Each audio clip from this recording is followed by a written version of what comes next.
তথ্য সংস্কৃতি দপ্তর উদ্যোগে আজ কবিগুরু রবীন্দ্রনাথ ঠাকুরের জন্মজয়ন্তী উপলক্ষে সকালে আগরতলা রবীন্দ্র কাননে অনুষ্ঠিত হয় প্রভাতী কবি প্রণাম অনুষ্ঠান। উপস্থিত ছিলেন আগরতলা পুর নিগমের মেয়র তথা বিধায়ক দীপক মজুমদার, বিধায়িকা মীনা রানী সরকার, তথ্য সংস্কৃতি দপ্তরের বিশেষ সচিব দেবপ্রিয় বর্ধন, তথ্য সংস্কৃতি দপ্তরের অধিকর্তা বিম্বিসার ভট্টাচার্য। মেয়র বলেন, রবীন্দ্রনাথকে নিয়ে যত বেশি চর্চা হবে সমৃদ্ধ হবে সমাজ। রবীন্দ্রনাথের চিন্তাধারা, দর্শন, সৃষ্টি আগামী প্রজন্মের মধ্যে আরও বেশি ছড়িয়ে দেওয়ার জন্য তিনি সবার কাছে আহ্বান রাখেন। কবিও তিনি বাংলা, যেমন বাঙালি হিসেবে আমাদের গর্ব বা অহংকার, পাশাপাশি ত্রিপুরা রাজ্যবাসী হিসেবে আমাদের একটা গর্ব যে প্রথম তিনি রাজ পরিবার থেকে কিশোর কবি হিসাবে তিনি স্বীকৃতি পেয়েছেন। বিশ্বকবি পরবর্তী সময় হয়েছেন, কিন্তু প্রথম যিনি স্বীকৃতি দিয়েছেন বা পেয়েছেন আমাদের রাজ্যে রাজ পরিবার থেকে। তো এটা আমাদের গর্বের বা আবেগের বিষয়ে বলবো।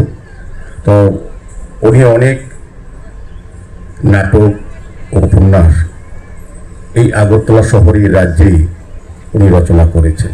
ওনার যতগুলি বড় ভালো গান আছে, প্রিয় গান আছে, তার মধ্যে 3টি গান উনি আগরতলায় বসে উনি